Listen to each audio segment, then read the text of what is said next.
오늘 12페이지 하는 날이죠.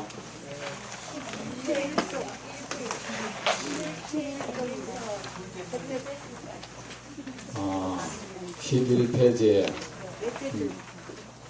위에서 넷째 줄 보살의 사랑은 평온합니다. 보살의 사랑은 선을 위한 노력의 사랑입니다.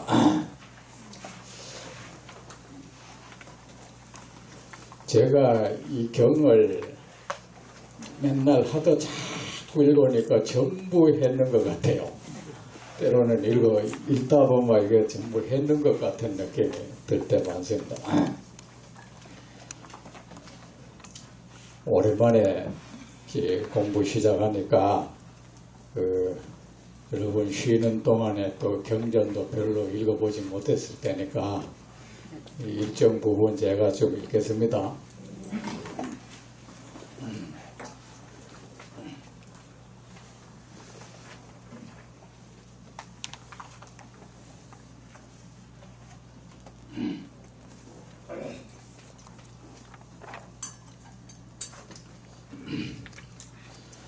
보살의 사랑은 선을 위한 노력의 사랑입니다. 중생을 짊어지기 때문입니다. 보살의 사랑은 평온합니다. 대상에 집착하지 않기 때문입니다. 보살의 사랑은 지혜의 사랑입니다. 때를 알기 때문입니다. 보살의 사랑은 방편의 사랑입니다. 모든 모습을 나타내기 때문입니다. 보살의 사랑은 숨김이 없습니다. 마음이 바르고 깨끗하기 때문입니다.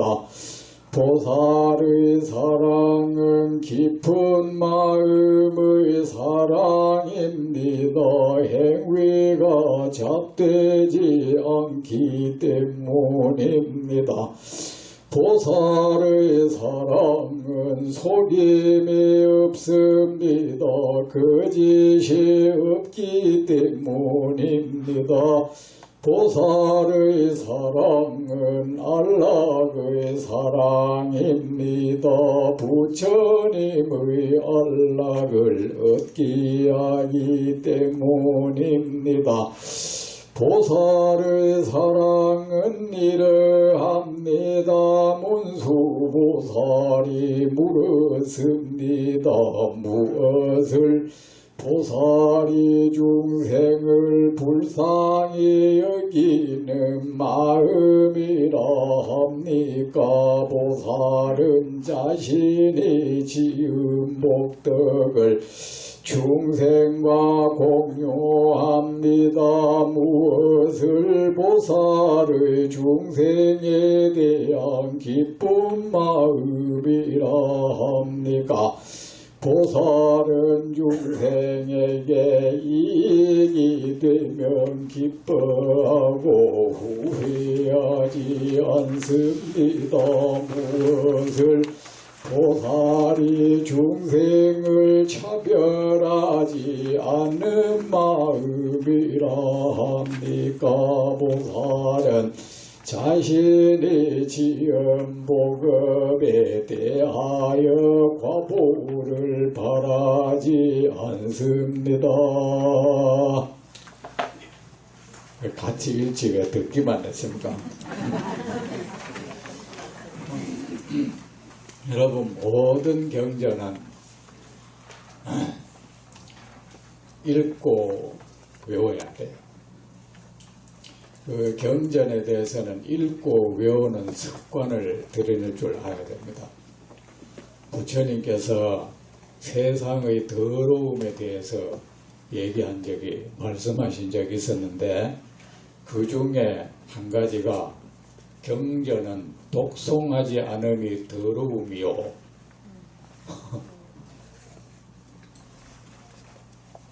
이런 말씀하셨어요. 우리는 뭐 외우는 게 뭐가 그렇게 중요한가 하는데 그렇지 않습니다. 사람이 무언가를 외우기 위해서는 집중을 해서 많이 읽어야 하는 겁니다. 그렇죠? 집중해서 읽지 않으면은 그 머리에 각인되는 걸 외운다고 하잖아. 신문 같은 것도 집중해서 읽어야 그것이 외워지잖아요. 마음을 거기에 경전을 외운다는 것은 거기에 의식을 집중했다는 것이고 또 많이 읽었다는 것이고 많이 읽었다는 것은 부처님의 말씀을 많이 들었다는 겁니다. 많이 듣다 보면 어떻게 됩니까? 저절로 그것이 설사 우리가 음식을 먹으면 우리가 음식 먹으면 우리가 소화해서 흡수해서 그것을 피와 살과 뼈로 되게 하는 그것은 몇 프로가 안 되잖아. 그죠? 우리가 흔히 그걸 흡수율이라고 하는데 흡수율은 지극히 낮죠. 사실. 그렇지만 예를 들어 안 그래도 음식 흡수율이 예를 들어서 10%라 하면은 100g을 먹어도 10%고 200g을 먹어도 10%라면은 200g을 먹어야죠. 200g의 10%가 더 많으니까. 그래서 우리는 음식도 일정 양을 먹어줘야 하는 겁니다. 양도. 그렇듯이 이 경전도 열심히 많이 읽다 보면은 자기의 의사에 상관없이 자꾸 몸속에 많이 들어갈 것이고 부처님 말씀에 우리의 마음 땅에 많이 투입될 거다 말입니다. 대량으로 투입되다 보면 우리가 그 중에 많이 기억 안 하고 이해를 못한다 해도 그 중에 일부가 말이야 우리 마음 땅에 남아서 어떤 활동을 일으킨다 말입니다. 우리가 약을 먹어도 그 약의 많은 부분이 배설이 되지만 그 일부가 남아서 말이야 병을 치료하듯이 병사도 그렇잖아요. 적진에 상륙작전 같은 거 우리가 옛날에 인천 상륙작전 이런 거 하잖아. 상륙작전을 하면은 주로 이런 숫자로 밀어붙이는 거야. 왜냐하면 적은 육지에서 총을 쏘아대고 바다에서 올라가면은 거의 무방비 상태다 말입니다. 그러면 얼마나 많이 죽겠습니까? 바다에서 올라가는 도중에. 그러니까 상륙작전은 막 떼거리로 하는 거예요. 떼거리로 하면 거의 다 죽어요. 총에 맞아가. 다 죽으면 그 중에 일부가 살아남아서 적진의 침투에 들어가서 그 문제를, 그 적진을 혼란시키고, 결국은 아군의 승리를 이끌어내는 원동력이 되는 겁니다. 그렇듯이 그 일부가 살아나는, 그래서 그 상륙작전하고 그런 거 하는 군인들은 또 훈련을 강도 높게 받아서 정예병을 만드는 거야. 훈련을 섣불리 받아 놓으면 100명이면 100명, 1000명이면 1000명 다 죽어버리는 일이 생기는 거예요. 잘 훈련을 그렇게 총탄이 막 쏟아지는 그 속에서도 살아남아서 거의 적진에 들어가서 임무를 수행하도록 만들려 하면 얼마나 훈련을 많이 시켜야 되겠습니까? 그래서 군인들의 훈련은 그렇게 혹독한 겁니다. 전쟁에서 살아남게 하도록 위해서. 우리 일반 스포츠하고 다른 거는 스포츠는 지면 그냥 마음 쓰린 것밖에 없잖아요. 그런데 전쟁은 지면 죽는 거야. 그냥 마음 쓰린 게 아니고 죽어야 되는 거예요. 그렇듯이 우리 이 부처님의 이 세균도 그렇다. 유산균 같은 거 먹으면 어떻습니까? 거의가 죽잖아, 안에 들어가면. 그죠? 여러분 여기 혹시 약사분이 계신지 모르겠지만 그 유산균 먹으면은 우리 식도를 통과하고 위장을 통과하면서 이것들이 거의 죽어요. 위산 뭐 이 식도에도 또 산이 있을 거 아닙니까? 산이란 것이 뭘 죽이는 역할을 하잖아요. 그러면 이 세균만 죽이기 위해서 좋은 것도 맹 죽인단 말입니다. 총알이 있으면 꼭 적군만 죽입니까? 아군도 그 총알에 맞으면 죽는 건 똑같아요. 그래 이 우리 몸에는 그 유해균이든 유익균이든 들어오면 다 죽여버리는 역할을 하는 것도 있어. 그게 우리가 흔히 말하는 산성. 입에도 이 산으로 가득 차 있어. 그래서 입에도 넣으면 이게 막 이걸 이미 그 유산균은 죽기 시작하는 거야. 거기서 살아남아서 또 가는 건 또 이 목구멍 통과하는 거에서 또 죽어요. 대량으로 죽어. 그리고 이게 또 위장에 들어가면 위장에 또 강력한 이 위산이 있잖아요. 이것들이 또 그것들을 막 죽게 되는 거예요. 죽이는 거 아니고 죽게 돼 있어. 그런데 입도 통과하고 이 목구멍도 통과하고 위장도 통과하고 나면은 그 살아남는 게 그렇게 많지를 않아.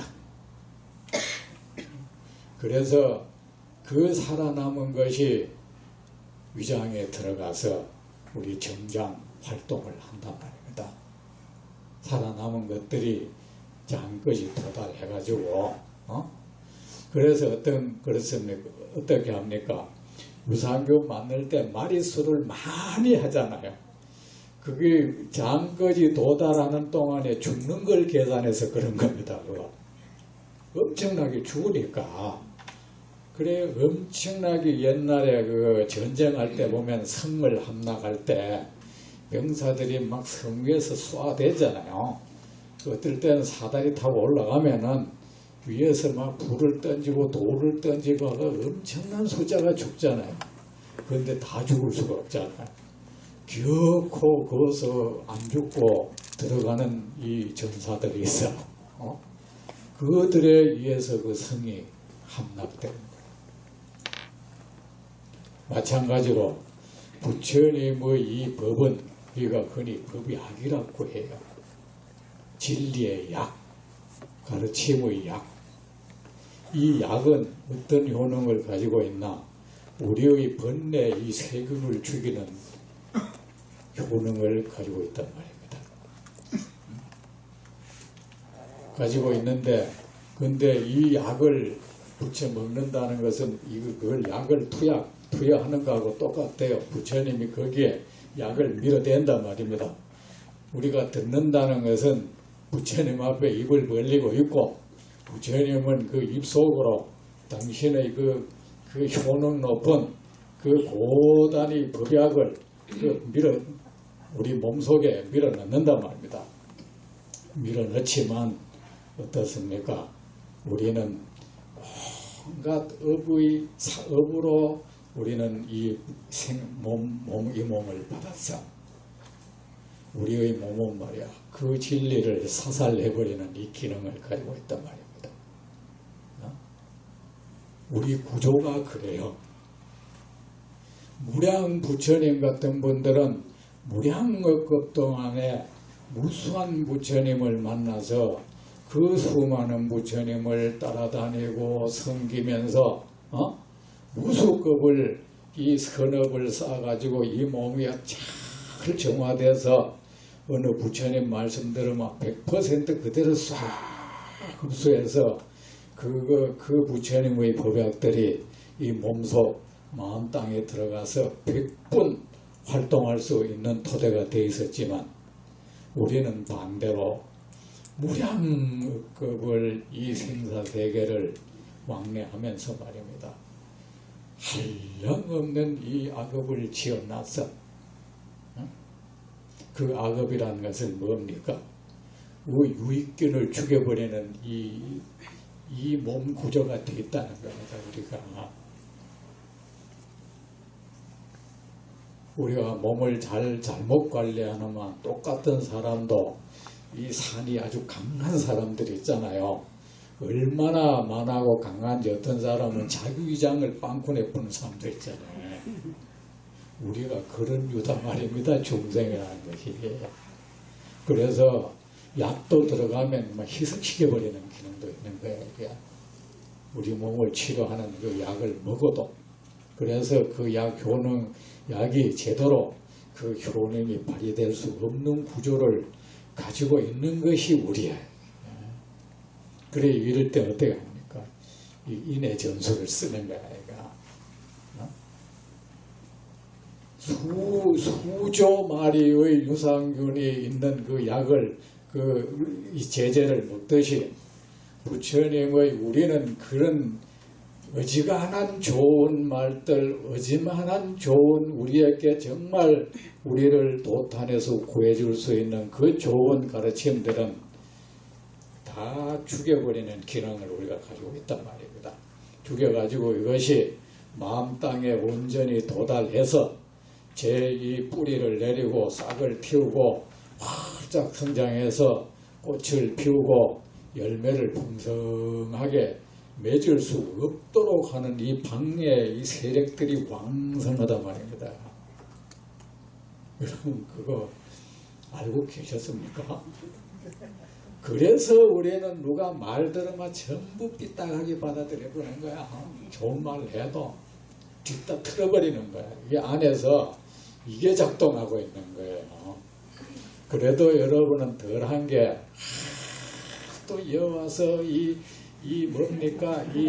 그 내원, 이 병 있잖아요. 병은 왔다 갔다 하면서 통원 치료를 워낙 많이 받았어요.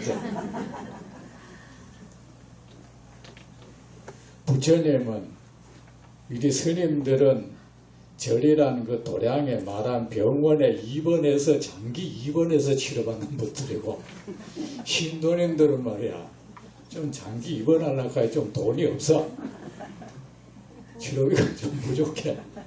그래서 왔다 갔다 하면서 통원 치료받는 게 이제 일반 신통 거예요. 그래 여러분은 그래도 그동안에 참 오기 싫은 것도 오고 가면서 자꾸 들어가 어느 정도 부처님 말씀 그 약을 잘 받아들일 수 있는 구조가 어느 정도는 돼 있는 거예요. 그게 듣기 싫은 사람 뭡니까? 실컷 얘기해 줘 놓으면은 일리는 있다. 그게 벌써 받아들이기 싫다는 말이야. 그게 그 사람이 하는 것 같지만 안 그래. 안에 있는 강력한 에너지가 있어요. 밀어내는 에너지가 있다고. 우리가 워낙 이가 안 좋으면 약 먹으면 토해버리잖아. 그죠? 그 사람이 고의로 토하는 게 아니잖아요. 먹고 싶지만 이게 구조가 워낙 안 좋으면 이게 그냥 뱉어내버리는 거야. 뱉어내도 어떻게 합니까? 뱉어내만 낼수록 의사는 약을 많이 투여해버리는 거야. 뱉어낸 와중에 그래도 덜 뱉어낸 것들 들어가라고. 우리는 그렇게 부처님의 말씀을 뱉어내는 기능이 아주 강력하게 발달되어 있습니다. 이 성인의 말씀 어떻게 증명되는지 알아요? 여러분 부처님 가르침 듣는 게 저 유행가 듣는 것보다 못하잖아. 재미없잖아요.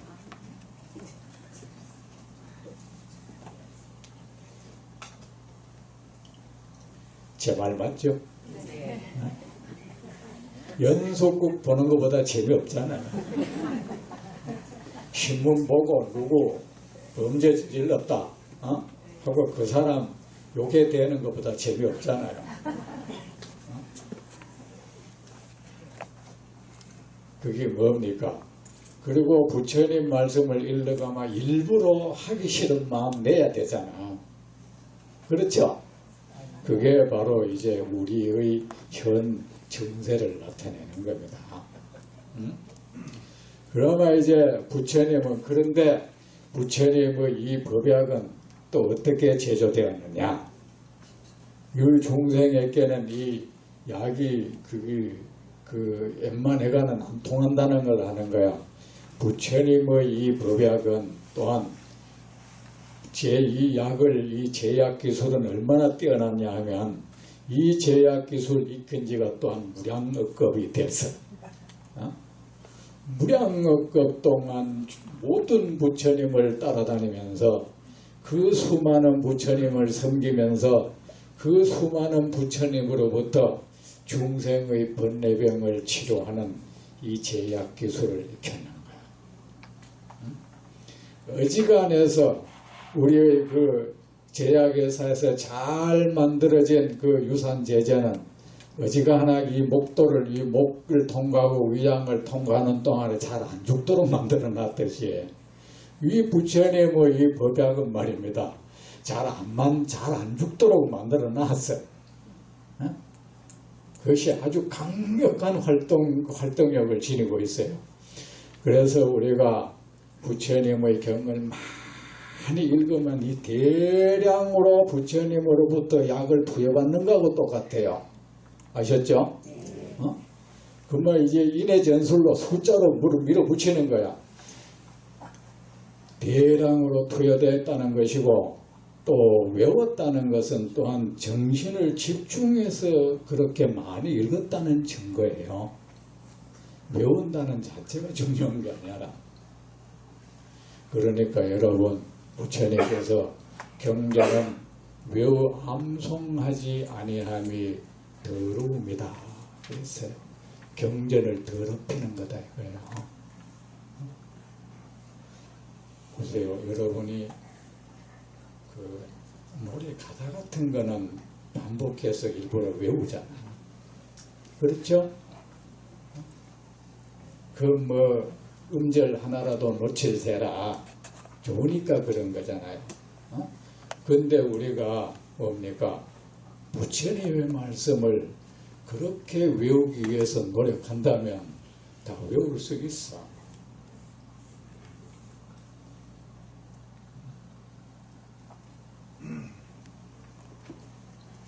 그리고 모든 것은 이 과정이 중요합니다.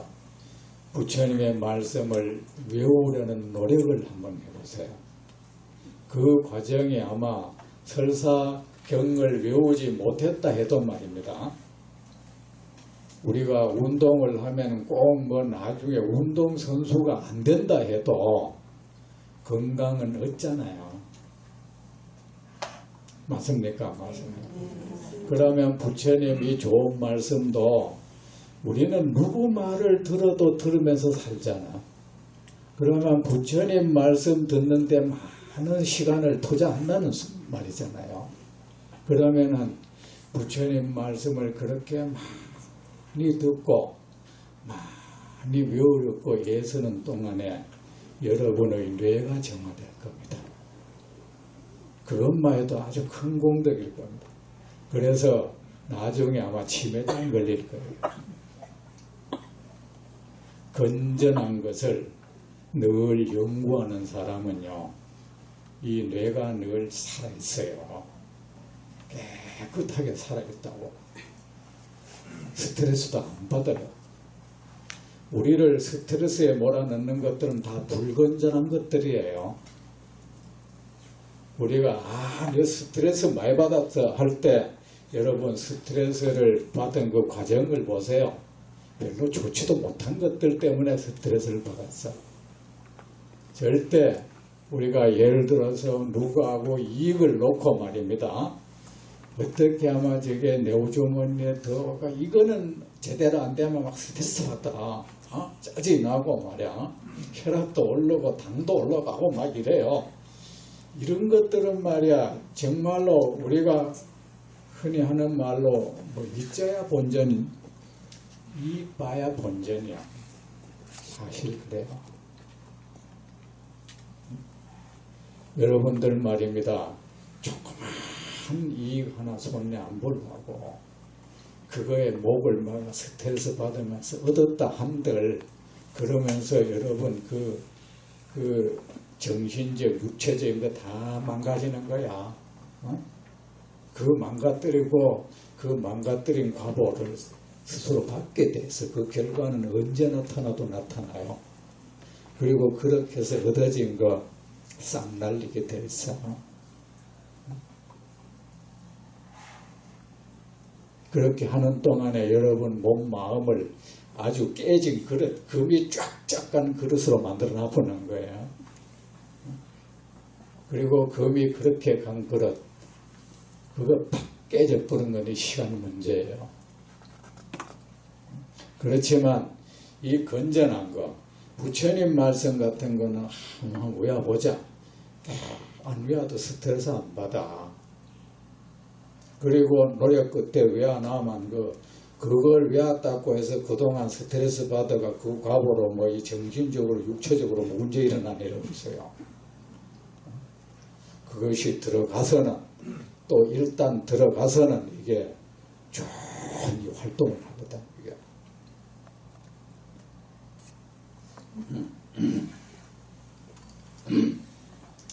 그러니까 여러분 부처님 말씀을 외우는 거, 읽고 외우는 습관을 들이세요. 아셨죠? 못외워도 괜찮으니까 남 돈 빌려준 거는 잊어버릴까봐 달력에 써놓잖아요. 그 정성을 들여가 부처님 말씀을 외우라고. 옛날에 어느 선지식의 말씀에 세상에는 아무리 노력해도 얻지 얻을 수 얻는다는 보장이 없는 것이 있는가 하면 노력하면 반드시 얻는 보장이 있는 것이 있다.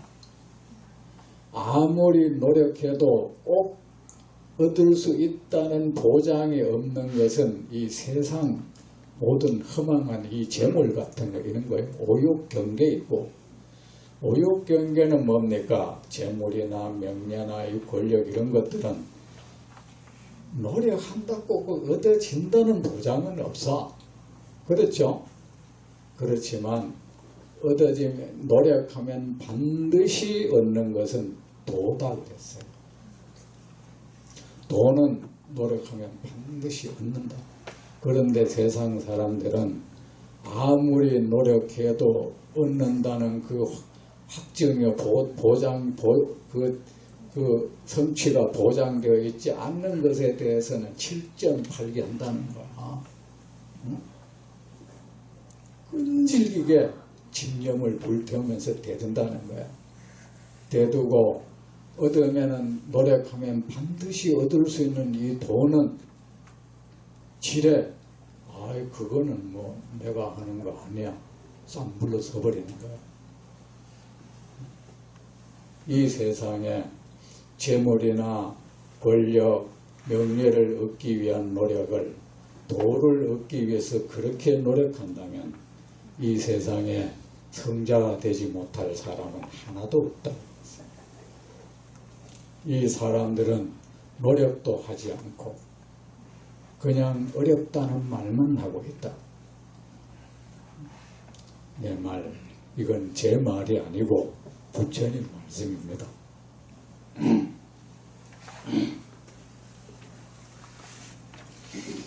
보살의 사랑은 선을 위한 노력의 사랑입니다. 우리가 사랑에 대해서 그죠?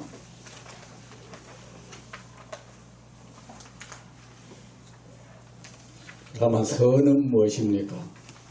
중생을 이익되게 하는 것이 선이 아닙니까? 보살은 중생을 자애로운 어머니가 늘 어린 아이를 등에 업고 있듯이 보살은 만 중생을 등에 업고 있습니다. 그래서 자기 어머니는 어떻습니까? 이 아이를 들쳐업고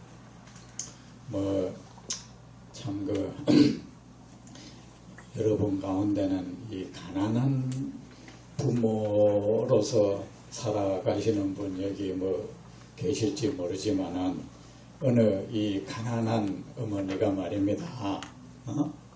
그 형편 어려운 와중에 자기 자식 입에 좋은 거 넣어주려고 말입니다. 우리 어머니가 제가 사실은 전형적인 이 요새 말하면 프롤레타리아 계급이야. 무산계급이야 제가. 제가 이 소장농의 아들이에요. 여러분 소장농 아세요? 자기 땅이 없어가지고 남의 땅에 농사 지어가지고 그 사는 사람들, 제가 그런 부모를 둔 자식이었어요. 근데 우리 어머니가 제 얘기를 하는데 옛날에 비가 오는데 어느 장에 갔다가 말입니다. 나를 들쳐업고 그 비를 맞으면 머리에 뭐 이고 뭐 팔라고 다녔는 거야. 그런데 깜깜한 밤에 이제 옛날에는 시골에는 전기도 없잖아.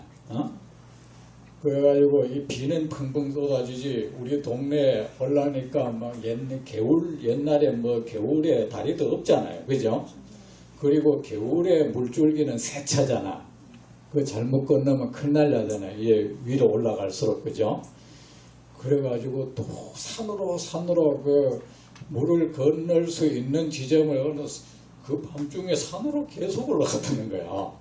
그래도 물을 건널 수 있는 그 지점이 없더래요. 그래가지고 도저히 안 돼가지고 어느 그 집에 그 들어가 옛날에는 그런 인심이 있어서 길 가다가 밤이 늦거나 뭐 이러나 그 모르는 동네도 들어가서 아마 그 와서 자라 하는 뭐 이런 경우가 있었죠. 그죠? 그 연세 많은 분들 아시죠? 있었는데 그 12시가 넘었는 거야. 그래 그 계십니까? 요좀 자고가자 가니까 그 집주인의 문을 여디 귀신이요 사람이요 그 비를 쫙 맞고 서가 있으니까 근데 여러분 그 어머니는 뭐 자기 한 몸을 위해서 그러고 있겠습니까? 자기 등에 업은 그 아이 입에 불 칠해 주려고 그런 거야. 제가 그렇게 커서 그것이 제 중노 하는데 많은 도움을 줍니다. 세상에 전들 어떻게 다른 여러 사람과 업을 달리하고 살았겠습니까? 늘 탐욕을 불사르고 살아왔겠죠. 무량업급 동안. 근데 제가 전들 어떻게 마음속에 재물에 대한 욕망 이런 게 없겠습니까? 없는데 저는 솔직히 그래요. 그 절에 와서 비로소 하루 3끼 밥을 새로 했는 밥을 먹어봤어요. 하얀 쌀밥 그것도. 그것도 상에 정식으로 반찬이 여러 가지 차려져 있는 밥. 그것을 하루 3번 먹어보는 건 절에 와서였어. 절이 이런 데인 줄은 몰랐어요, 저는. 근데 절에 오니까 이게 하얀 쌀밥을 하루 3끼를 따뜻하게 해가서 상 반찬도 여러 가지 했는 거 먹더라고. 그래가지고 저는 아직까지 종로도 힘든다는 말 해본 적 없어요. 뭐가 힘든다는 거야. 그리고 저는 어떤 저라고 어떻게 욕망이 안 일어나겠습니까만은 그런 욕망이 일어나면 저보고 그럽니다. 너 하루 3끼 밥도 못 먹다가 중됐지 않느냐.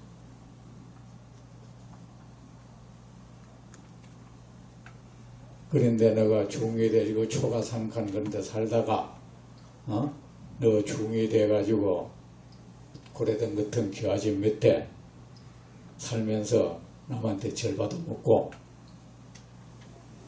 너 왜 그래 욕심내? 너 분수하라. 저한테 늘 그러죠. 그러면서 저는 제 일어나는 잘못된 이 탐욕들을 제가 다스립니다. 그게 도움이 됩니다. 어릴 때 그렇게 걷는 것들이. 그래서 얼마나 그래서만 제가 어머니 49세 때 울다가 부처님께 부처님 저희 어머니 전생에 무슨 업을 그렇게 많이 지어서 그렇게 고생을 했는지 모르겠습니다. 우리 어머니가 아직도 받아야 할 과보가 있다면 제가 받겠습니다. 저에게 주십시오. 제가 그랬습니다. 그 선이라는 것은 그거 선이에요. 그 어머니가 자기 등에 업은 그 자식의 이익을 위해서 자기 한몸 그렇게 불사르듯이 보살은 자기 등에 업은 그 중생들을 위해서 중생의 이익을 위해서 계속 이 선을 행하는 겁니다. 어떤 선을 행해야 뭡니까? 공덕이 쌓이고 그 공덕의 힘으로 등에 업고 있는 중생을 이롭게 할 수가 있는 거야. 내가 선을 행하지 않고 내 운명이 박해져 버리면은 내 등에 업고 있는 이 중생에게도 이익을 줄 수 없는 거야. 남에게 뭘 베풀려면 내가 먼저 뭐 부자가 돼야 될 거 아닙니까? 나도 곳간에 쌀도 한 돌 없는 사람이 어떻게 가난고 헐벗은 사람을 구제한단 말입니까? 그래 보살은 선을 위한 노력을 하는 거야. 어떤 보살이 선을 행하는 것은 이래가 내가 이 부처님께 많이 올리고 내가 공덕사 하자면 내 자식 잘 되고 우리 집 출세하고 이게 아니고 우리 장사 잘 되고 아니고 내가 이렇게 선을 많은 보살은 뭡니까? 일체 중생을 구제하겠다는 이 서원을 세운 내가 보살 아니겠습니까? 그러면 그는 그 일체 중생을 구제하기 위해서는 자기 재물을 모아야 될 거 아닙니까? 공덕을 쌓아야 될 거 아닙니까? 그래 등에 업고 있는 그 중생을 위해서 보살은 선을 부지런히 선을 닦습니다. 부처님처럼 말입니다. 내가 무량억급 동안 이런 선을 행해서 내가 한량없는 공덕을 쌓아서 무량중생의 그 공덕 가운데 다 그것을 다 혜택을 받아도 극히 일부분만 해도 이 무량중생을 다 배부르고 따뜻하게 할 수 있는 그런 공덕의 힘을 내가 기르리라. 이게 보살의 선을 위한 노력의 사랑이야. 아셨죠? 보살의 사랑은 평온합니다. 여러분의 사랑은 어떻습니까? 속 태우는 사랑이죠. 그 사랑 때문에 병이 나고 늘 화가 치밀고 때로는 사랑하는 대상을 향해서 막 증오심까지 일어나. 사랑하는 대상을 향해서 증오가 일어나. 그 희한한 거야. 자 때문에 내가 못 살겠어. 누구 때문에? 내가 무슨 원수가 내가 저런 원수를 만났을까? 왜 그렇게 사랑하는 사람을 또 원수로 규정을 하는지 모르겠어. 원래 부처님 말 들으니까 가족은 원수로 만난다 카리노는 그 이상한 말을 그래 들었어. 그렇지 않습니다. 그게 보살 우리의 사랑은 이 평온하지를 못하니까 뭡니까? 평온하지 못하다는 것은 내 스스로가 휴식의 상태가 되지 못한다는 거야. 그러면 이 최고의 사랑은 사람을 내 가슴 이 들판에서 편안히 뛰놀게 해주는 거잖아요.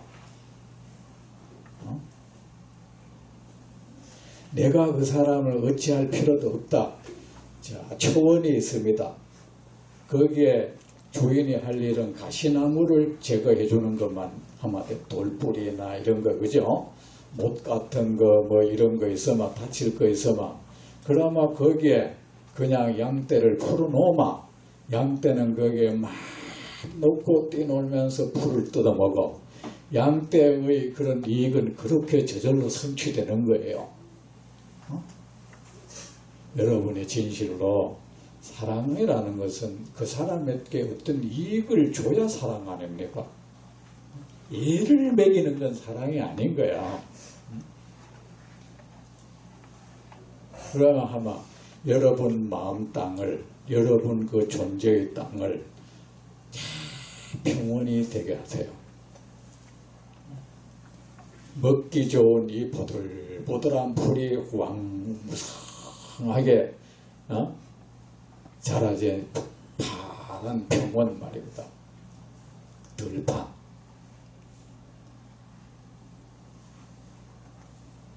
여러분의 사랑은, 여러분은 어떤 사람을 사랑한다면 그 사람을 대할 때 여러분의 마음은 지극히 그런 평원, 초원이 되어 있습니까? 그가 들어와서 풀을 뜯고 노릴 수 있는 초원이 되어 있습니까? 사랑하는 사람 앞에서 그 가슴 속이 혹시 뛰어 들어가서 놀면 다치는 그 가시밭이 되어 있지는 않습니까? 그러면서 그 가시밭으로 내한테 들어오라고. 그 들어갈 수가 있습니까? 그게 들어가면 다치는데, 더 나아가서는 그 생명을 보존하기도 어려운데 평온해야 합니다. 사랑하는 마음에는 평온이 강물처럼 흘러야 한다. 그 평온을 얻기 위해서는 어떻게 해야 됩니까? 집착이 없어져야 돼.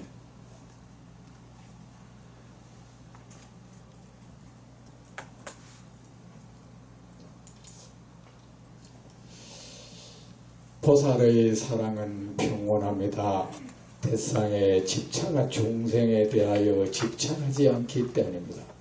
그래서 보살의 그 마음 땅 가슴은 만 중생이 뛰놀 수 있는 초원인 것입니다. 보살의 사랑은 지혜의 사랑입니다. 때를 알기 때문입니다. 때를 안다는 것은, 보살은 어떻게 합니까?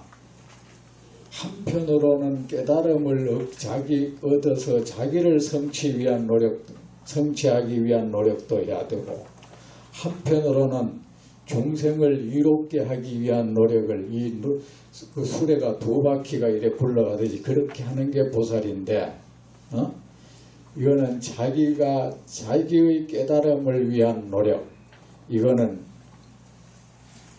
중생 언제나 하는 것이 아니고, 중생을 끊임없이 중생을 위해서, 중생의 이익을 위해서 힘쓰다가 그래도 나머지 시간이 있으면은, 나머지 그 때가 있으면, 여유 때가 있으면은 자신의 이익을 위한 그런 선정을 닦는다든가 이런 거 한단 말입니다. 우리는 거꾸로죠. 그죠? 실컷 나한테 해놓고 그것도 나머지가 있으면은 누구한테 어떻게 해보려고 그러잖아요. 저는 그렇습니다.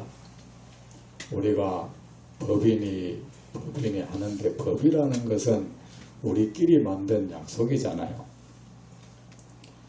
어떤 집에 아주 배가 고프다면 말입니다. 먹을 양식도 없다면은 지나가다가 어느 집에 장독대가 그 쌀단지가 있으면 쌀단지 좀 떠다가 밥에 먹어도 그게 들켜도 죄가 되지 않았으면 좋겠어.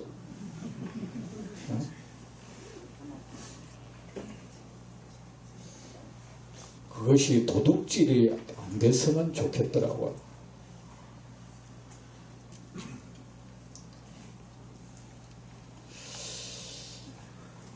보살의 사랑은 지혜의 사랑입니다. 때를 알기 때문입니다. 보살의 사랑은 방편의 사랑입니다. 그래서 중생에게 때를 알고 중생을 가르칠 때도 그 때를 알고 적시해야 되잖아요. 그죠? 그 농부가 씨를 뿌리고 약을 뿌리는 것도 그 때를 알고 뿌려야 되잖아. 아무 때나 뿌리면 안 되잖아요. 그죠?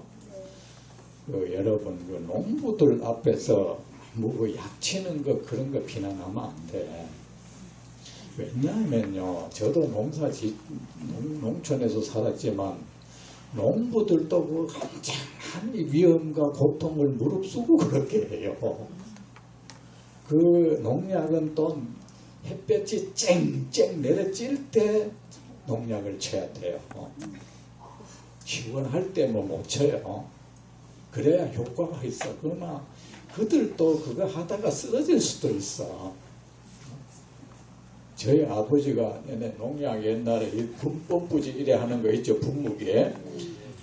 한번 그 아들들이 서울에서 있다 하니까 그 농약을 치고 났더니 가슴이 답답하다는 거야. 그거를 짊어지고 치니까 얼마나 무겁겠어. 그 땡볕에, 땡볕에 말입니까. 이제는 내가 그 분무기도 못 지겠고, 이제 내 농사 못 짓겠다 하더라고요. 저는 그 아버지가 가슴 답답하다 하길래 혹시 돌아가실까봐 겁이 나가지고 말이야. 빨리 저 뒷산에 가가지고 앉아가지고 어머니 방명을 했지.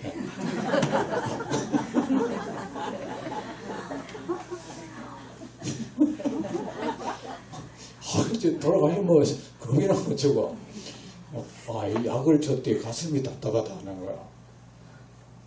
이따가 빨리 그 산으로 올라가가지고 딱 앉아가지고 많이 방명을 했죠.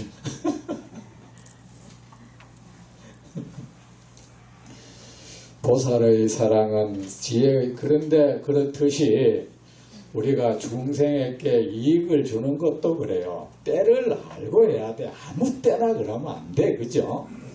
사람에게 약을 먹는 것도 때가 있듯이 아무 때나 먹진 않잖아요. 남에게 어떤 유익한 말을 하는 것도요. 잘 때를 봐서 하세요. 아무 때나 말하지 말고 이게 이 말을 해도 될 때인지 심사숙고하세요. 더구나 결점을 지적할 때는 더욱 심사숙고하세요. 아무 얘기해놓고는 내가 틀린 말 했나? 그거 사람 속에 그 불을 질러놓고 말이야. 그건 이미 바른 말이 아닌 거예요. 사람 그 마음을 다치게 해놓고는 무슨 바른 말이에요. 우리 늘 특히 결점을 얘기할 때는, 문제점 말할 때는 정말로 심사숙고해서 이 말을 꼭 내가 해야 될까? 이걸 필요성에 대해서 일단 심사숙고해야 돼. 꼭 톡톡 나오는 대로 탁탁 내뱉지 말고 이게 내가 꼭 말을 해야 되는 건가? 여기에 대해서 일단 심사숙고하고 그러고 말을 거기에 대해서 오래 생각해야 돼. 그리고 말을 하면 내가 어떻게 해야 될까? 어떻게라는 것은 이런 연구하라는 게 아니에요. 어떻게 요래치고 말을 해요. 저 사람 할 말 없도록 만들까? 이게 아니고 말을 어떻게 해야 저 사람의 마음 안 다치도록 내가 할 수가 있을까? 언짢은 마음이 안 생기도록 기쁜 마음으로 받아들일 수 있도록 해줄 수 있을까? 여기에 대한 수숙고를 하라는 겁니다. 말 어떻게 하면 저 사람 꼼짝 못하게 할까? 이게 아니고 첫째는 그 필요성에 대해서 심사숙고하고 또 그 말을 어떻게 할까에 대해서 어떻게 하면 그 사람이 마음 다치지 않을 수 있도록 할까에 대해서 심사숙고하고 그러면은 그 타이밍에 대해서 말이야 또 심사숙고를 하는 겁니다. 그럼 뭡니까? 이 자체가 선이에요. 참으로 중생을 위한 그 심사숙고하니까 그 노력이 나를 복되게 만들어요. 아십니까? 보살의 사랑은 그것이 바로 지혜의 사랑입니다. 지혜. 왜? 보살이 뭐 중생을 위해서 모든 거 하는 건 중생에 대한 사랑을 표시하는 거잖아요. 보살의 사랑은 방편의 사랑입니다. 모든 모습을 나타내기 때문입니다. 모든 모습이라는 것은 그렇다고 뭐 어떨 땐 짐승 모습 나타내고 뭐 이러는 게 아니고, 우리는 상대에 따라서 나는 여러 사람이 될 수가 있잖아. 그죠? 나라는 이 한 사람이 내 자녀에 대해서는 나는 부모잖아요. 어머니, 아버지고, 내 부모에 대해서는 꼭 아들, 딸이고, 뭐 내 모습은 정해져 있지 않죠. 그죠? 내 대하는 사람에 따라서 그렇듯이 우리가 사람이 처한 형편을, 어떤 사람은 모두가 어떤 특정의 환경에 처해 있어. 형편에 어떤 형편에 처해 있는 사람을 만날 때는 그 사람의 거기에 맞는 모습으로 내가 늘 맞는 모습을 나타내 보여줘야 돼요.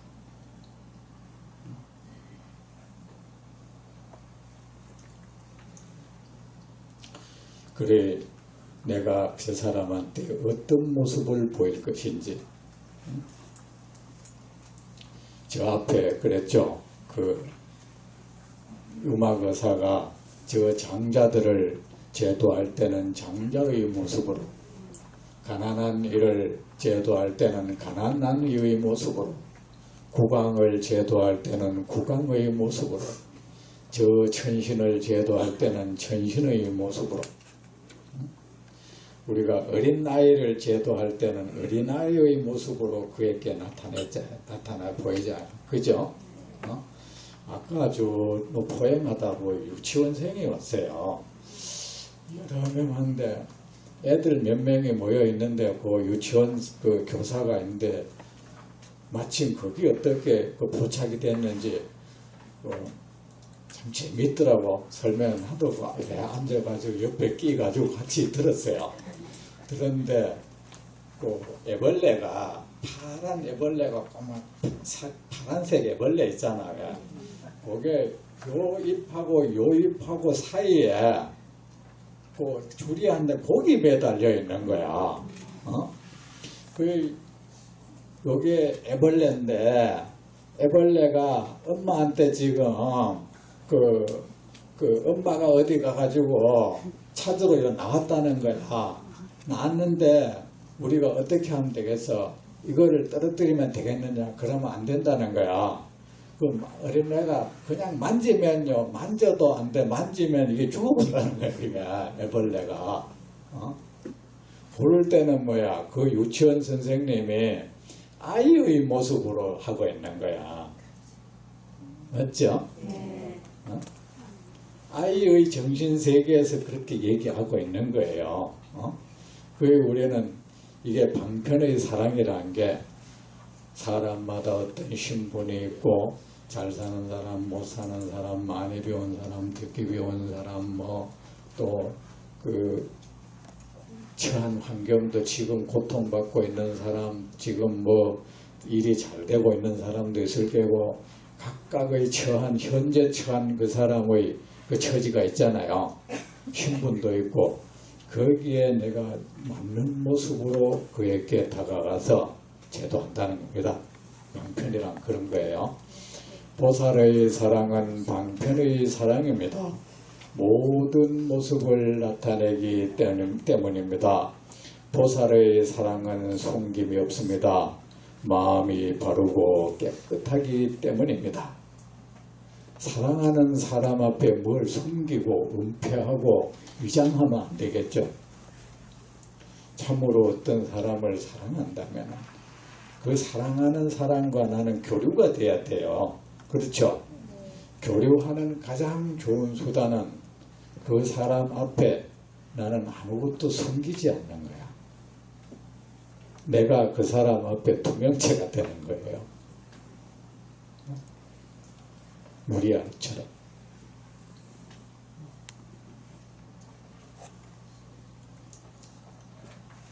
보살의 사랑은 숨김이 없습니다. 마음이 바르고 깨끗하기 때문입니다. 보살은 중생 앞에 뭐 숨길 것이 없어.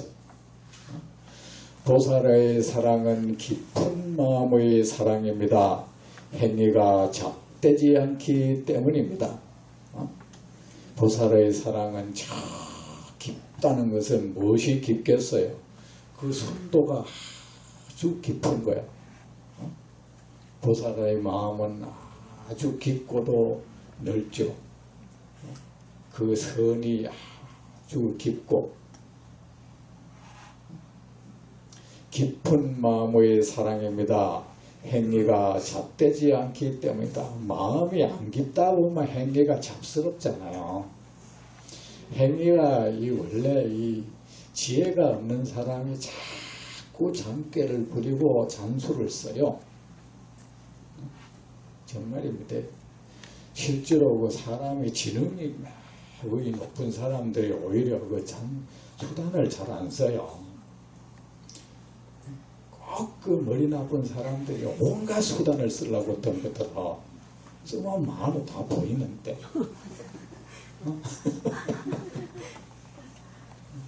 그래야만 뭐 모를 줄 알고 다만 모를 척 할 뿐인데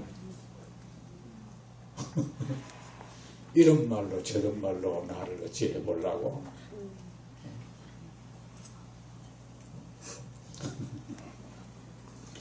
보살의 사랑은 깊은 마음의 사랑입니다. 행위가 잡되지 않기 때문입니다. 보살의 사랑은 속임이 없습니다. 거짓이 없기 때문입니다. 보살의 사랑은 안락의 사랑입니다. 보살이 중생에게 나는 그대를 사랑합니다 할 땐 진짜 사랑하는 거예요. 나는 그대를 내 자식처럼 여깁니다. 그 정말인 거예요. 그냥 처신사하는 말이 아니다 말입니다. 당신이 어머니를 잃으셨군요. 슬픕니다. 할 땐 진짜 슬픈 거야.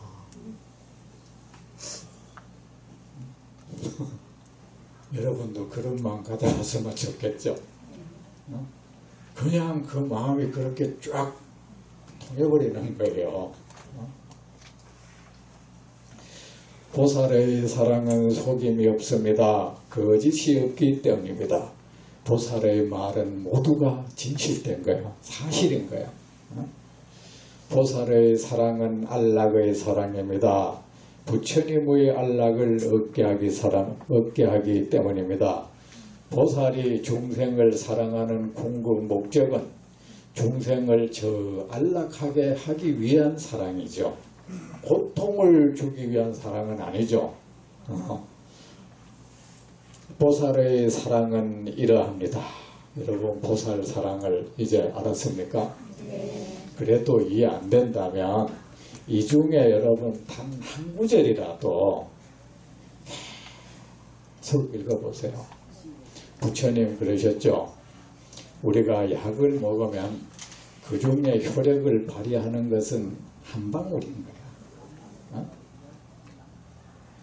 그 한 사람의 그 물이 말이지 한 방울의 물이 어떻게 이렇게 해가지고 집을 썩혀가지고 무너뜨려 보고 말이야.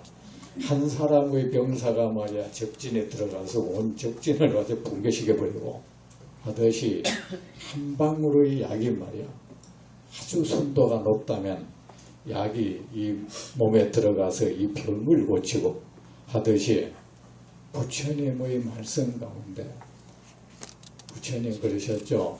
내가 한 그 모든 말 가운데 만약에 중생의 단 한마디의 말이라도 마음 깊이 새기고 믿고 이해하고 따라 행한다면 그는 한량없는 복덕을 성취하리. 들었습니까? 부처님 말씀 그 과장된 것도 아니고 사실입니다. 여러분은 어떤 부처님 말씀하시면 부처님 말씀에 이래 뇌를 쫙 통과하는 그런 느낌 한번 받아봤습니까?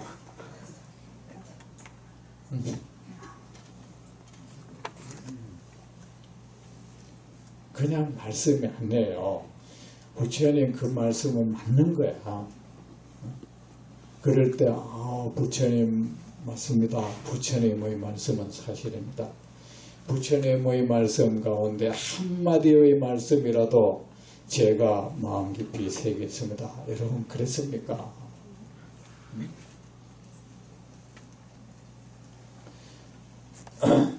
그래 여러분 이 말씀 한 가지 단 한마디의 말씀에 대해서라도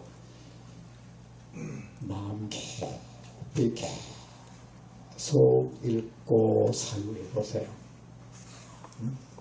그러면은 보살의 이 사랑에 대해서 눈이 떠져요. 그리고 어느새 나는 이 사랑의 화신으로 변해가.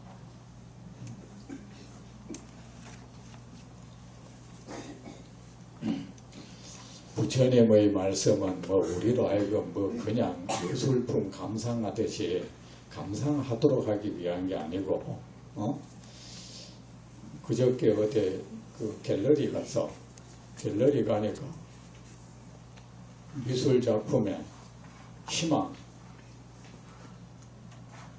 이거 뭐가 희망인지 제목이 희망이야.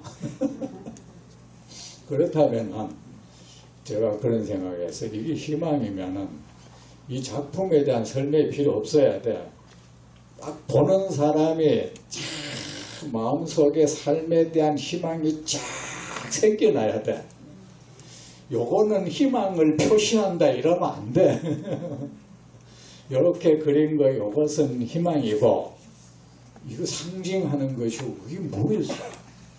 이 화가가 이것은 제목을 희망으로 했다면 그 그림을 본 사람은 그 조각품을 본 사람은 마음속에 환해지면서 희망의 태양이 떠올라야 그게 좋은 작품인 거예요. 작품 설명을 들을 필요는 사실은 없다고. 설명이 필요한 작품은 그 하루예요. 그 비슷한 거 봤죠? 옛날에 올림픽 공원에서 몇 년 전에 방고호에서 피카소까지 가는 그 작품전 여러분 기억납니까? 이 중에 어떤 보살님이 나를 거기 데리고 갔는데 저는 사실 그런데 별로 감구가 무던한 사람인데도 피카소 작품을 봤는데 숲길이 있어요. 숲길을 봤는데 내가 그 숲속에 들어가 있는 느낌을 받아버렸어. 잘 그렸다가 아니고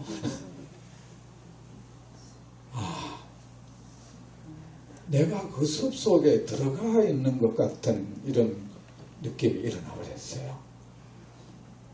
어떤 작품도 난 그런 거 못 봐서 그냥 잘 그렸다 이 정도지. 과연 세계의 예술가들이구나 싶었어요.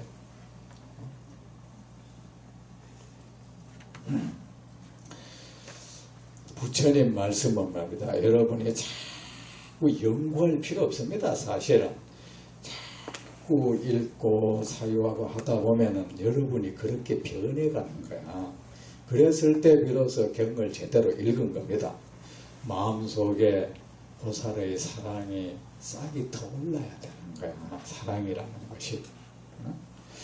보살의 사랑은 큰 자비의 사랑입니다. 이 앞에 했죠? 자, 보살님의 부처님의 안락을 얻게 하기 때문입니다. 보살의 사랑은 이러합니다. 문수보살이 물었습니다. 무엇을 보살이 중생을 불쌍히 여기는 마음이라 합니까? 보살은 자신이 지은 복덕을 중생과 공유합니다. 무엇이 사람을 불쌍히 여기는 마음입니까? 내 가진 것을 그에게 주는 겁니다. 여러분, 정말 이 사람이 불쌍하고 불쌍하다는 마음이 사무쳤다면 내 가진 거 줄 거 아닙니까? 저절로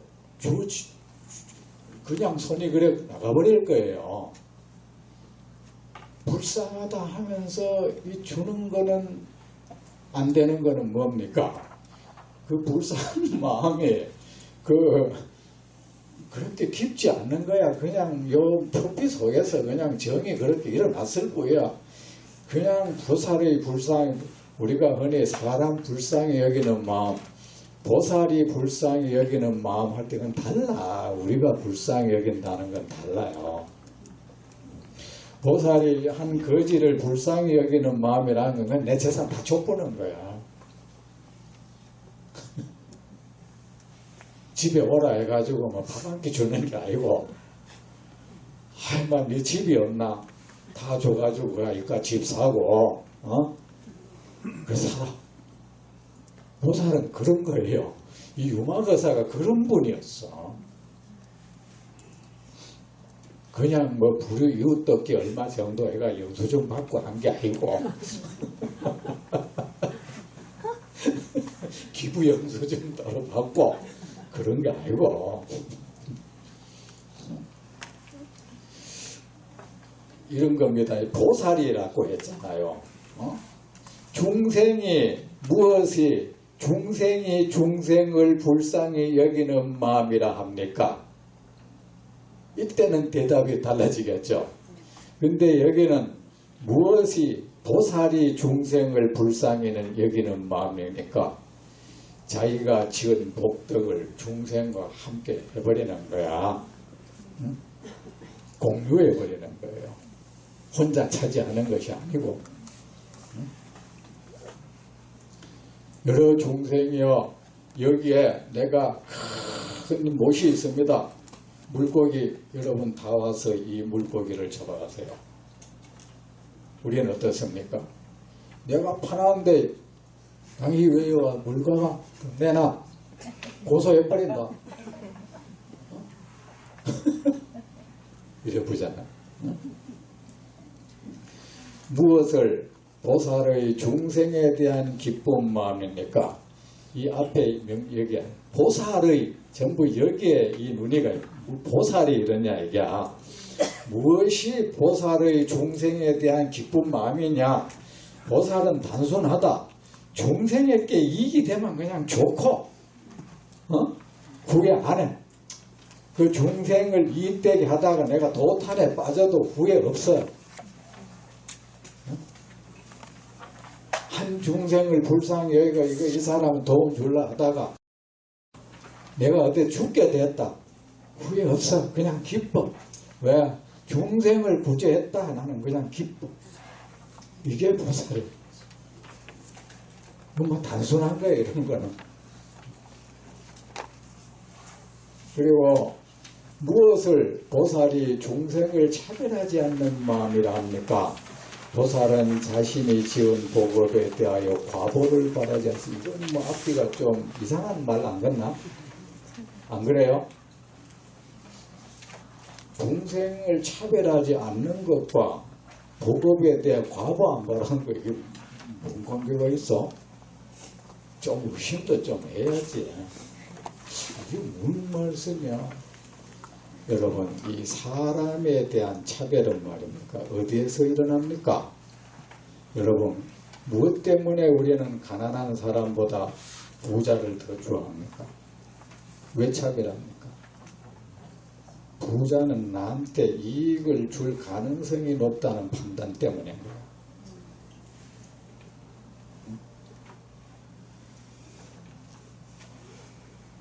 거기에는 내 이익에 대한 탐욕심이 있어요. 왜 사회적으로 힘 있는 사람과 힘 없는 사람을 왜 차별합니까? 힘 있는 사람은 내가 어떤 이익을 받을 수 있는 대상인 거야. 그 생각이 있는 거예요. 힘 없는 사람은 말입니다. 내가 이익을 받을 수 있는 가능성이 아주 희박한 거야. 그러기 차별하는 겁니다. 보살이 어떤 중생을 갖다가 과보를 바란다면 말입니다. 사람 차별하기 때 있어. 맞죠? 꼭 잘 대해줘도 부자한테 뭘 줄 것이고, 그래야 이 부자 마음을 사가 나중에 뭐 부자가 나한테 뭐 크게 뭐 도와주겠지 하는 기대가 있단 말이야. 어? 그 가난한 사람은 뭐 줘봐야 뭐 별 여름도 없을 것 같은 거야. 이제 이해가 됩니까? 복업을 바란다면은 복업에 대한 과보를 바란다면 자연스럽게 사람 차별하게 돼 있어. 또 그 과보를 바라지 않는다면은 자연스럽게 그 중생에 대한 차별심은 사라져버려요.